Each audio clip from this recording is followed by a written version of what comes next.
Hello dear students, आपका स्वागत है मेरे चैनल पे। तो आज हम करेंगे आपका कार्यपत्रक नंबर 86, जो कि आपकी क्लास है 9th। आप जो जिस क्लास में पढ़ रहे हैं उस क्लास का 9th सेक्शन आपको पता है, मुझे नहीं, बस आपकी क्लास मुझे पता है जो कि 9th है। ठीक है, तो विषय हमारा रहेगा सामाजिक विज्ञान, मतलब कि एसएसटी जिसको आप कहते हो, या फिर एसएससी मतलब कि सोशल साइंस। तो लोकतांत्रिक जीवन जो एक किताब आपकी है उसमें से ये वर्कशीट आया। तो डेट है 20 फरवरी 2021 के लिए वर्कशीट आया। तो कार्यपत्रक में 86 करेंगे। तो यहाँ पर प्रणाम, यहाँ पे अपने कक्षाध्यापक का नाम लिखते हो। चलिए शुरू करते हैं आज का वर्कशीट को।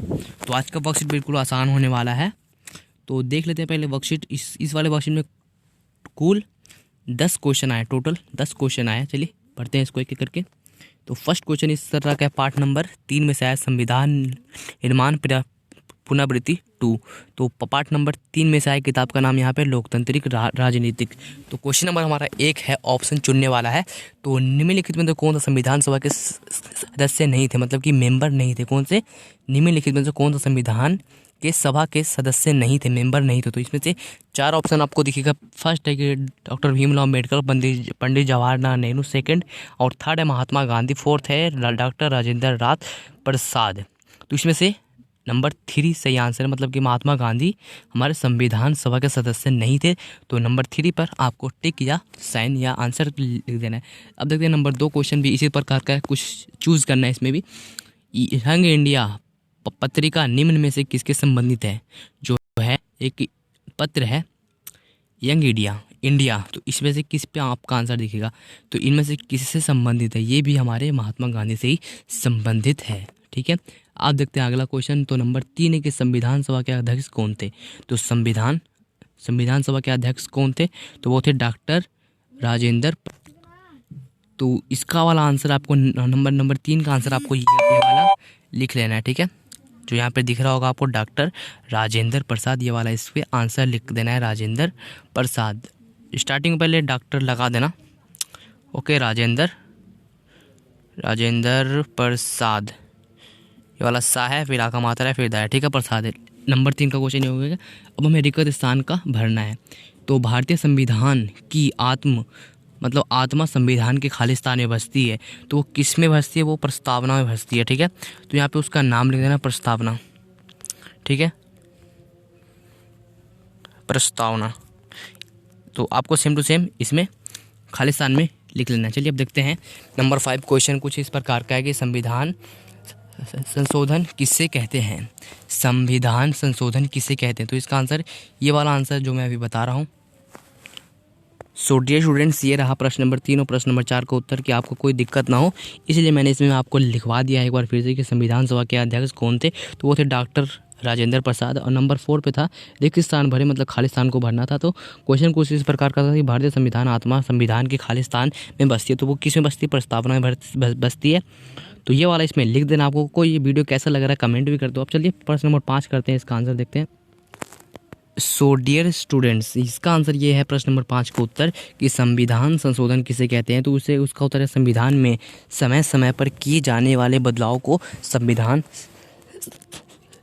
इसका आंसर रहेगा। ठीक है, मैं दोबारा पढ़ के बता रहा हूँ कि संविधान में समय समय पर किए जाने वाले बदलाव को संविधान संशोधन कहते हैं। मतलब कि किसी भी, मतलब कि कोई भी संविधान होता है, संविधान होता है, ठीक है, कानून। ओके, ये आप समझ सकते हो कि संविधान कानून है एक प्रकार का।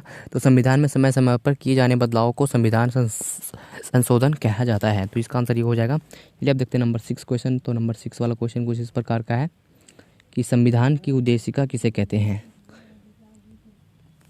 सो डियर स्टूडेंट्स, हम पहले देख लेते हैं वर्कशीट में क्या लिखा हुआ, उसके बाद करते हैं प्रश्न नंबर 6।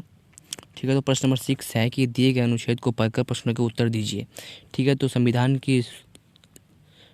की स्टार्ट यानी कि शुरुआत बुनियादी मूल्य की एक छोटी सी उद्देशिका के साथ होती है। इसे संविधान की प्रस्तावना या उद्देशिका कहते हैं। अमेरिकी संविधान की प्रस्तावना से प्रेरणा लेकर समकालीन दुनिया के अधिकांश देश अपने संविधान की स्टार्टिंग, मतलब की शुरुआत एक प्रस्तावना के साथ करते हैं। संविधान की प्रस्तावना लोकतंत्र पर एक खूबसूरत कविता सी लगती है। इसमें वह दर्शन शामिल है जिस पर पूरे संविधान का निर्माण हुआ है। यह दर्शन सरकार के किसी भी कानून और फैसले के मूल्यांक और परीक्षण का मानक तय करता है। इसमें भारतीय संविधान की आत्मा बसती है। किसमें? प्रस्तावना में। ठीक है, तो इसका आंसर ये हो जाएगा। यहाँ पे ये हमने पढ़ लिया। अब देखते हैं नंबर 1 नंबर 2 आंसर है इसका। तो फर्स्ट क्वेश्चन है कि संविधान की उद्देशिका किसे कहते हैं। फिर सेकंड है कि हमारे संविधान की प्रस्तावना क्यों लिखी गई। चलिए इसका देखते हैं। तो 6 का फर्स्ट क्या था कि संविधान की उद्देशिका किसे कहते हैं। तो इसका आंसर रहेगा संविधान की शुरुआत बुनियादी मूल्य की छोटी सी प्रस्तावना को इसी की होती है। इस प्रस्तावना को संविधान की उद्देशिका कहा जाता है। ठीक है, तो ये हो जाएगा। इसका मतलब कि जो भी स्टार्टिंग की बुनियादी होती है, जो भी लिखा होता है मूल्य, उसको कहते हैं प्रस्तावना। छोटी सी प्रस्तावना होते हैं तो उसी को कहते हैं संविधान की उद्देशिका। अब था सेकंड क्वेश्चन कुछ इस प्रकार का था कि देखिए ये 6 का सेकंड है। ठीक है, तो हमने 6 का फर्स्ट कर लिया है। तो हमारे संविधान की प्रस्तावना क्यों लिखी गई। तो अमेरिकी संविधान के प्रस्तावना से प्रेरणा लेकर भारतीय संविधान के दर्शन, उद्देश्य और मूल्यों का संपेक्ष में परिचय देने के लिए हमारे संविधान की प्रस्तावना लिखी। मतलब कि परिचय अपने बारे में, मतलब कि संविधान के बारे में बताने के लिए प्रस्तावना लिखी गई थी। ठीक है, तो 6 का सेकंड हो गया। तो अब देखते हैं नंबर 7 को। तो नंबर 7 है कि हमारे संविधान निर्माण के पीछे का दर्शन क्या है। हमारे संविधान के पीछे का दर्शन क्या है। ठीक है, चलिए देखते हैं इसका।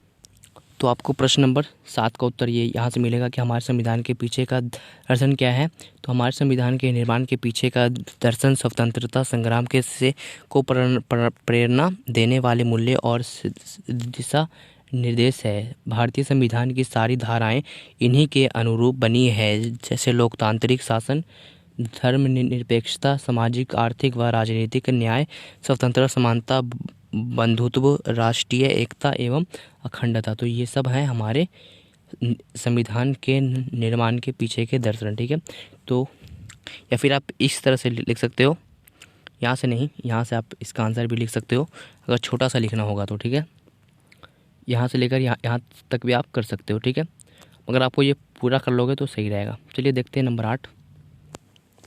तो चलिए अब देखते हैं प्रश्न नंबर 8। तो प्रश्न नंबर 8 ये है कि अगर संविधान नहीं होता तो हमारा जीवन कैसा होता। तो इसका आंसर ये है कि संविधान देश का मतलब कि सर्वोच्च कानून होता है। संविधान देश का सर्वोच्च कानून होता है। यह हमें कानून के दायरे में रहकर जीवन जीने की आज़ादी देता है। सरकार की शक्ति और कामकाज के तौर तरीके को निर्धारित करता है। अगर संविधान नहीं होता तो सरकारें निरंकुश हो जाती। ठीक है, तो इसका आंसर यहाँ पे ये आ रहा है, निरंकुश हो, ठीक है, जाति। ये इसका आंसर हो जाएगा। ठीक है, तो यहाँ से लेकर यहाँ तक आप ये पूरा का पूरा आंसर लिख दोगे कि संविधान नहीं होता तो हमारा जीवन कैसा होता।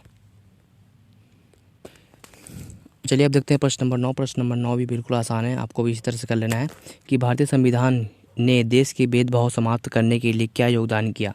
ठीक है, तो आंसर ये है कि देखिए भारतीय संविधान में भेदभाव को समाप्त मतलब कि खत्म करने के लिए निम्नलिखित प्रावधान की। फर्स्ट है कि अनुच्छेद 14 में सभी नागरिकों को विधि से की समानता और विधियों का सामना संरक्षण दिया गया।